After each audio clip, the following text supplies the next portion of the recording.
Hello friends, welcome to make future channel में आपका स्वागत है। चलिए, अपन ने पिछले लेक्चर में क्या देखा था, वहीं से अब आगे बढ़ने की कोशिश करते हैं। तो दोस्तों, पहला तो ये है कि अपन अभी तक क्या क्या देख चुके हैं। रिवीजन बहुत जरूरी है, तो पिछली क्लास का मैं आपको रिकैप देता हूँ, फिर अपन अगली क्लास की तरफ बढ़ेंगे। जैसे अपन टीवी सीरियल देखते हैं ना, रिकैप, उसके बाद अगला एपिसोड। तो पहले अपन देखते हैं रिकैप क्या है। तो अभी तक अपन ये देख चुके हैं विज्ञान और तकनीक का अर्थ क्या है। उसके बाद अगला अपन ने देखे थे सिलेबस डिकोडिंग, कैसे आपको पढ़ना है, प्रीलिम्स मेंस एक ही चीज है। फिर उसके बाद अपन ने देखे थे पर्यावरण की परिभाषा, और उसके बाद अपन ने शुरू किए थे पर्यावरण के घटक। तो अभी अपन क्या कर रहे हैं, पर्यावरण के घटक देख रहे हैं। अब पर्यावरण के घटक में अपन ने 3 टाइप के घटक देखे थे, जैविक घटक, अजैविक घटक और ऊर्जा घटक। अजैविक घटक अभी अपन ऊर्जा घटक के बाद देखेंगे। तो अपन ने अभी तक जैविक घटक देख चुके हैं। जैविक घटक वे घटक होते हैं जिनमें जीवन पाया जाता है, जैसे मनुष्य, जैसे पेड़ पौधे। फिर उसके बाद अपन ने जैविक घटक को 3 भाग में बांटे थे, उत्पादक, उपभोक्ता और अपघटनकर्ता। उत्पादक कौन होते हैं, जो उत्पादन करते हैं, जैसे पेड़ जो अपने को खाना उत्पादन करके देते हैं। अगला अपन ने देखे थे उस खाने को खाने वाले या अन्य जीवों को खाने वाले, तो उसको उपभोक्ता कहते हैं। फिर उसके बाद अपन ने देखे थे सब जब मर जाते हैं तो उनके ऊपर क्या होते हैं, छोटे छोटे अपघटनकर्ता लग जाते हैं, कुछ बैक्टीरिया, कुछ कवक, उनको डिकम्पोज कर देते हैं, तो उन्हें सूक्ष्म जीव कहते हैं। तो अपन ने 3 देख लिए थे। अब अपन आगे बढ़ रहे हैं। अब अपन क्या देख रहे हैं, ऊर्जा घटक देख रहे हैं। तो पिछली क्लास अपनी ऊर्जा घटक देखते ही देखते बंद हो गई थी, तो अब वहीं से आगे कंटिन्यू करने की कोशिश करते हैं दोस्तों।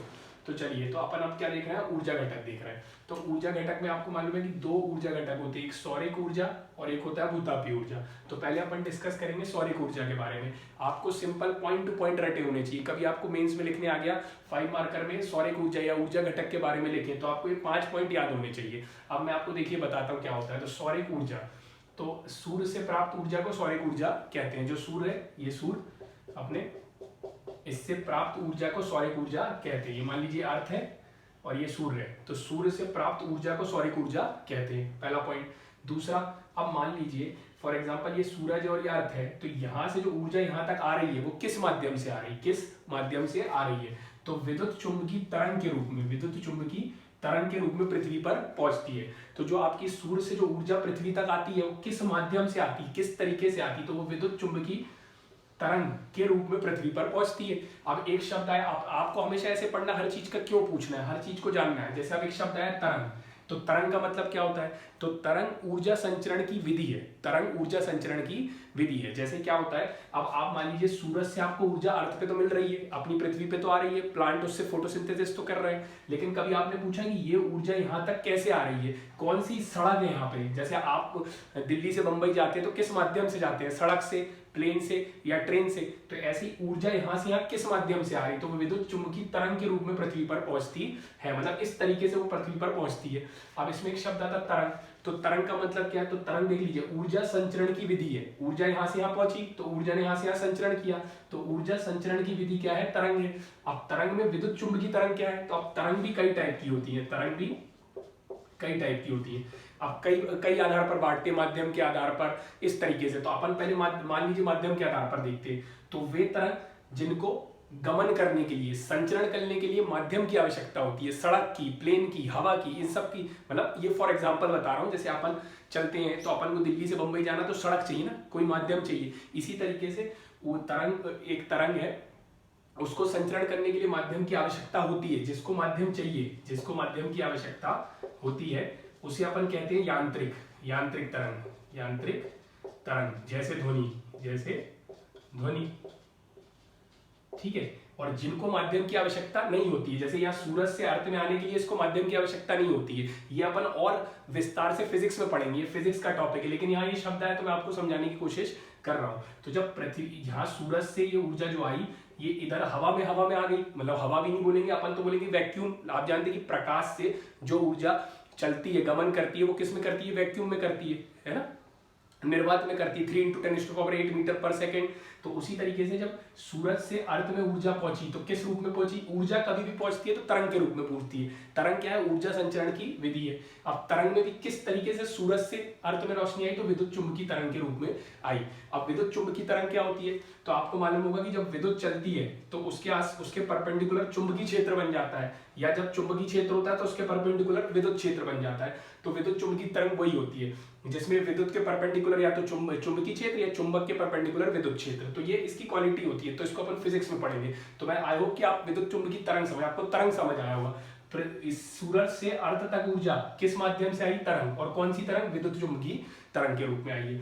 अब मान लीजिए ये सूरज से रोशनी आपके अर्थ तक आ गई। अब पृथ्वी का जो धरातल है, पृथ्वी का धरातल मतलब ये पृथ्वी का धरातल जिस पे अपन खड़े, पृथ्वी का धरातल 2 कैलोरी प्रति वर्ग सेंटीमीटर प्रति मिनट की दर से ऊर्जा को प्राप्त करता है। ये आपको रटना है, 2 कैलोरी प्रति वर्ग सेंटीमीटर प्रति मिनट की दर से ऊर्जा को प्राप्त करता है। अब आप बताइए कि इसका मतलब क्या है? तो इसका मतलब देखिए क्या होता है। जैसे ये अर्थ है, अर्थ मान लीजिए यहाँ से इसका एक छोटा सा पार्ट काटा, तो आप मान लीजिए 1 सेंटीमीटर लेंथ और 1 सेंटीमीटर ब्रेथ, तो लंबाई और चौड़ाई 1-1 सेंटीमीटर की लंबाई और यदि चौड़ाई में देखेंगे तो 2 कैलोरी, कितनी? 2 कैलोरी प्रति वर्ग सेंटीमीटर प्रति मिनट। तो इसको हर मिनट 2 कैलोरी ऊर्जा प्राप्त हो रही है। तो पृथ्वी, ये पूरा पृथ्वी है, इसका यदि एक भाग उठाए 1 सेंटीमीटर लेंथ का और 1 सेंटीमीटर ब्रेथ का, तो इसको हर मिनट कितनी? 2 कैलोरी ऊर्जा प्राप्त हो रही है सूरज से, 2 कैलोरी ऊर्जा। तो आई होप ये आपको समझ आया होगा। उसके बाद क्या होता है, जो अब ये विद्युत चुम्बकीय तरंग, अब विद्युत चुम्बकीय तरंग क्या होती है? जैसे मान लीजिए ये आप मान लीजिए आपके घर का पर्दा है, आप इसको 1 मीटर पे, 2 मीटर पे, 5 मीटर पे ऐसे काट देंगे, तो इसी तरीके से एक रास्ता होता है, उसको हर्ट्ज, कई हर्ट्ज में काट दिया जाता है। और जी ऐसे मान लीजिए ये डब्बा तो ये एक्स रेखा हो गया, ये गामा रेखा हो गया, इस तरीके से इसको काटते हैं। तो उन्हीं ये पूरी 7 प्रकार की विद्युत चुम्बकीय तरंगें होती है। कितने प्रकार की? 7 प्रकार की। अब इसको अपन फिजिक्स में पढ़ेंगे। तो अब जो सूरज से ये रोशनी आई है, किस माध्यम से आई है? तरंग। और तरंग में कौन सा? विद्युत चुम्बकीय तरंग। अब विद्युत चुम्बकीय तरंग क्या होती है? तो 7 प्रकार की होती है, उसको फिजिक्स में देख लेंगे। विद्युत चुम्बकीय तरंग क्या होती है? जिनको माध्यम की आवश्यकता नहीं होती। तो जिनको माध्यम की आवश्यकता होती है वो कौन सी होती है? आंतरिक तरंग। जैसे ध्वनि। अब ध्वनि में आप देखिए, ध्वनि साउंड। अब जैसे मान लीजिए फॉर एग्जांपल आपको ये पता होगा कि जो तरंगे हैं, जैसे अपनी ये पृथ्वी है, पृथ्वी के आसपास वायुमंडल है, इसलिए आप जैसे मैं बोल रहा हूँ, मैं कुछ बोलता हूँ तो दूसरा सुन लेता है। क्यों सुन लेता है? क्योंकि इस वायुमंडल में छोटे छोटे कण है, और ये कण क्या करते हैं? ऊर्जा को तरंग के रूप में एक दूसरे को आगे पहुंचा देते हैं और आपके कान तक बात पहुंच जाती है। यदि मान लीजिए जहां वायुमंडल में नहीं है, वहां यदि आप बोलेंगे तो एक दूसरे की आवाज सुनाई नहीं देगी। तो चलिए इसको अपन फिजिक्स में देखते हैं। अब देखिए, तो सौरिक ऊर्जा क्या हुई? सूर्य से प्राप्त ऊर्जा किस रूप में आती है पृथ्वी में? ये यहाँ से कैसे आई? तो विद्युत चुम्बकीय तरंग के रूप में आती है। फिर आ गई तो पृथ्वी का धरातल इसे 2 कैलोरी प्रति वर्ग सेंटीमीटर प्रति मिनट की दर से प्राप्त करता है। अब विद्युत चुम्बकीय तरंग में भी क्या होता है? 30 हर्ट्ज से 30 मेगाहर्ट्ज से 30 किलो ऐसी कुछ फ्रीक्वेंसी है, उसमें आती है। तो इसलिए अर्थ सूर्य से अर्थ को मिली शॉर्ट वेव रेडिएशन के रूप में आती है, शॉर्ट वेव रेडिएशन के रूप में आती है। क्योंकि विद्युत चुम्बकीय तरंग के अंदर भी एक रास्ता है रेडियो, और रेडियो के अंदर भी एक रास्ता है छोटा सा कुछ हर्ट्ज का, उस हर्ट्ज के रूप में शॉर्ट वेव रेडिएशन के रूप में ये आती है, अर्थ पे आती है। अब मान लीजिए अब ये सूरज आ गया, अब यहाँ पेड़ है या अन्य जीव है मान लीजिए। अब आपको मालूम है कि यदि सूरज से यदि ऊर्जा आएगी नहीं और तरंग के रूप में, विद्युत चुम्बकीय तरंग के रूप में आएगी नहीं, तो पेड़ फोटोसिंथेसिस करेगा ही नहीं तो आपको खाना मिलेगा ही नहीं। इसी तरीके से यहाँ समुद्र है, यदि सूरज से रोशनी आएगी नहीं तो इसका क्या होगा? एवापोरेशन होगा नहीं, फिर संघनन होगा नहीं, तो बारिश होगी नहीं। तो इस तरीके से सूर्य की रोशनी यदि नहीं आई तो सारे जीवों के क्रियाकलाप और भौतिक पर्यावरण को प्रभावित करती है। आप देख लीजिए, यदि सूरज की रोशनी नहीं आई तो आपको खाना नहीं मिलेगा, तो आपके क्रियाकलाप प्रभावित हो गए, आपका जल चक्र नहीं चलेगा। तो इस तरीके से तो सूर्य से जो प्राप्त ऊर्जा वो जीवों के क्रियाकलाप एवं भौतिक पर्यावरण को प्रभावित करती है। तो दोस्तों ये 4-5 पॉइंट आपको रटे होने चाहिए। ऊर्जा घटक का पहला घटक सौरिक ऊर्जा। सौरिक ऊर्जा क्या है? तो सूर्य से प्राप्त ऊर्जा। अब देखिए, सूर्य से प्राप्त ऊर्जा किस माध्यम से आती है, किस तरीके से आती है, मतलब किस रूप में आती है? तो विद्युत चुम्बकीय तरंग के रूप में आती है। तो तरंग क्या होती है? तरंग ऊर्जा संचरण की विधि होती है। फिर उसके बाद ये आ गई, तो कितनी आती है? तो मैंने आपको बताया कि पृथ्वी के धरातल पर 2 कैलोरी प्रति वर्ग सेंटीमीटर प्रति मिनट की दर से प्राप्त होती है। अब मान लीजिए मिल गई, आ गई, यदि नहीं आए तो क्या होगा, या आ जाए तो क्या होगा? तो जीवों के क्रियाकलाप और भौतिक पर्यावरण को प्रभावित करती है दोस्तों। तो इस तरीके से 4-5 पॉइंट आपको याद होने चाहिए। अब अपन ऊर्जा का दूसरा घटक देखते हैं, भूतापी ऊर्जा। कौन सा घटक देखते हैं? भूतापी ऊर्जा।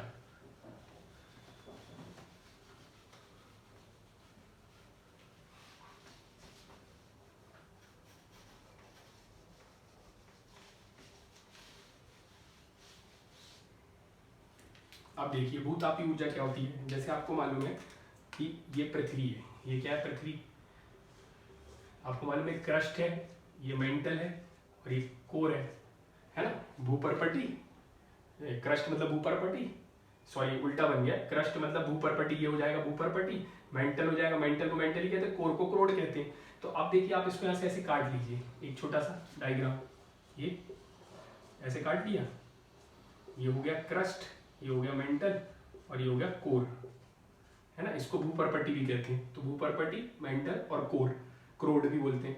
अब देखिए तो क्रस्ट प्लस आउटर मेंटल क्या बनता है, लिथोस्फीयर, लिथोस्फीयर,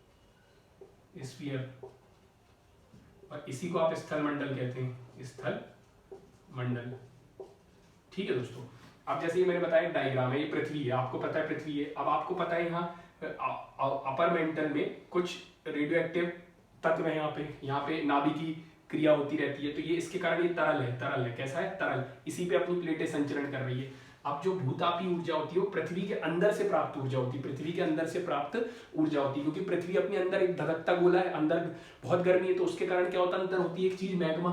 ये मैग्मा क्या होती है, तरल अवस्था में होती है, तो जब बहुत गर्मी होती है तो ये अंदर से बाहर को आ जाता है, अंदर से बाहर को आ जाता है, और जिस क्षेत्र से ये प्राप्त होता है वहां अपन उसके माध्यम से ऊर्जा को प्राप्त कर सकते हैं। मान लीजिए अंदर से, जैसे आपने धुआरे सुने होंगे, गीजर सुने होंगे, गीजर, तो अंदर से गर्म पानी का निकलना, तो वहां पे यदि अपन टरबाइन लगाए तो उससे अपन बिजली बना सकते हैं। तो इस तरीके से ये भी एक ऊर्जा का स्रोत है। तो पृथ्वी के अंदर से प्राप्त होती है, और कोर उच्च ताप तरल पदार्थ मैग्मा के कारण उत्पन्न होती है। तो आपको मालूम है कोर में क्या है, उच्च ताप तरल पदार्थ, मैंने आपको बताया उच्च तापमान ज्यादा है, उसके कारण पदार्थ कैसा है, तरल है, और वो जब बाहर आता है तो आपको ऊर्जा प्रदान करता है। तो आपके ऊर्जा के दो घटक हो गए, एक हो गया सौरिक ऊर्जा और एक हो गया भूतापी ऊर्जा। तो अभी तक अपन ने क्या क्या देख लिया, अपन ने जैविक घटक निपटा लिए और ऊर्जा घटक निपटा लिए। अब अपन अगले घटक की तरफ बढ़ रहे हैं, कौन सा घटक, अजैविक घटक दोस्तों।